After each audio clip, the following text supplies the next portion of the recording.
jelas orang ini memerangi. Jadi untuk perhatikan, harus dijelaskan yang seperti ini. Kalau jelas-jelas dia memerangi, dia membawa senjata untuk memerangi penguasa. Bukan sekedar demo dibunuh, nggak boleh. Sekarang kita bicara soal syariat Islam dan undang-undang yang ada. Dalam syariat Islam, demo nggak dibolehkan. Dalam syariat Islam. Dalam undang-undang yang ada dalam pemerintahan demokrasi, di Indonesia demokrasi. Di dalam demokrasi dibolehkan orang demo. Ada aturannya, ada undang-undangnya, dibolehkan untuk demo. Bahkan penguasa mengatakan minta di demo. Kalau nggak demo kan nggak tahu dia di mana kesalahannya. Dan itu ada videonya. Jadi penguasanya minta untuk di demo. Karena apa? Dia nggak tahu kalau dia tidak demo di mana kesalahannya. Undang-undang ada.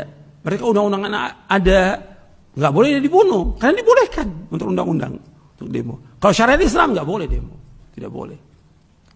Apakah demo damai atau yang lain nggak boleh dalam Islam. Ini syariat Islam kita bicara. Sekarang ini undang-undang nggak boleh kan? Ketika demo itu diizinkan, sebelum demo ada izin atau tidak? Ada izin. Pemerintah mengizinkan. Kalau sudah diizinkan dibunuh, kan ini kezaliman. Kan mesti ada hukuman. Apakah orang itu kalau memang dia ngerusak, ya dikasih hukuman, ada pengadilan kan dia. Ditangkap dulu, diadili, nggak langsung dibunuh. Jadi ini harus diperhatikan. Sebab kalau dibilang boleh dibunuh, antum membolehkan membunuh nyawa kaum muslimin, nggak boleh.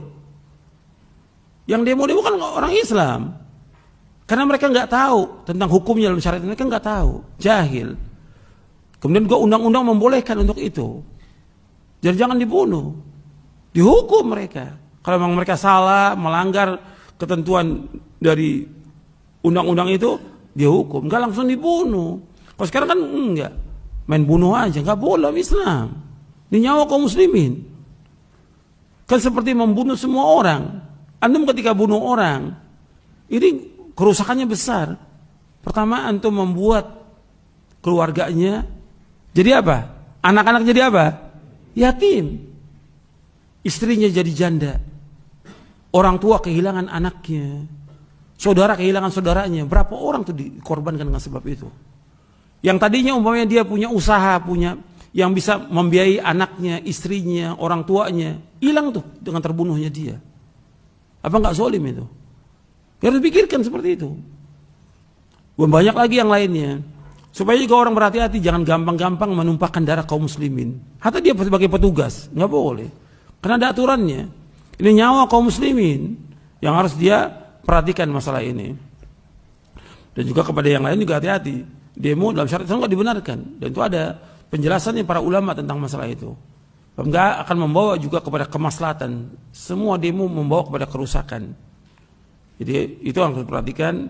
Nggak ada manfaatnya membuang waktu dengan sia-sia. Kalau seandainya mau menasihati penguasa, datangi sesuai dengan syariat, bukan dengan demo. Datangi penguasa, seperti yang diperintahkan dalam Al-Quran, diperintahkan dalam hadis Nabi SAW. Kan orang yang paling jahat di muka bumi, yang mengaku sebagai Tuhan, lu banyak membunuh manusia, siapa? Firaun.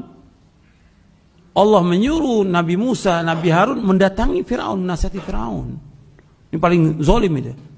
Mengatakan dia sebagai Tuhan. Ana rabbukumul a'la. Allah mengatakan kepada Nabi Musa dan Nabi Harun, idhaba ila fir'auna innahu tagha faqula lahu qawlan layyinan la'annahu yatadhakkaru isya. Adalah kaum pergi, datangi Firaun itu. Kemudian katakan perkataan yang lemah lembut agar dia ingat atau dia takut kepada Allah. Jadi disuruh mendatangi, mengingatkan. Bukan dengan kasar, bukan dengan caci maki kepada penguasa, nggak boleh. Mencaci maki penguasa nggak boleh. Depan umum atau menjelek-jelekan dia nggak boleh dalam Islam. Ini Firaun, tagut, tetap Nabi Musa dan Nabi Harun disuruh datangi Firaun, kemudian menasihati dengan cara yang baik. Disuruh untuk mengucapkan kalimat la ilaha illallah. Kemudian dinasihati dengan baik untuk takut kepada Allah. Jadi seperti itu Islam. Saya pikir cukup sampai di sini. Kajian kita mudah-mudahan bermanfaat. Kurang lebihnya saya mohon maaf. Wassalamualaikum Muhammadin sallallahu alaihi wasallam.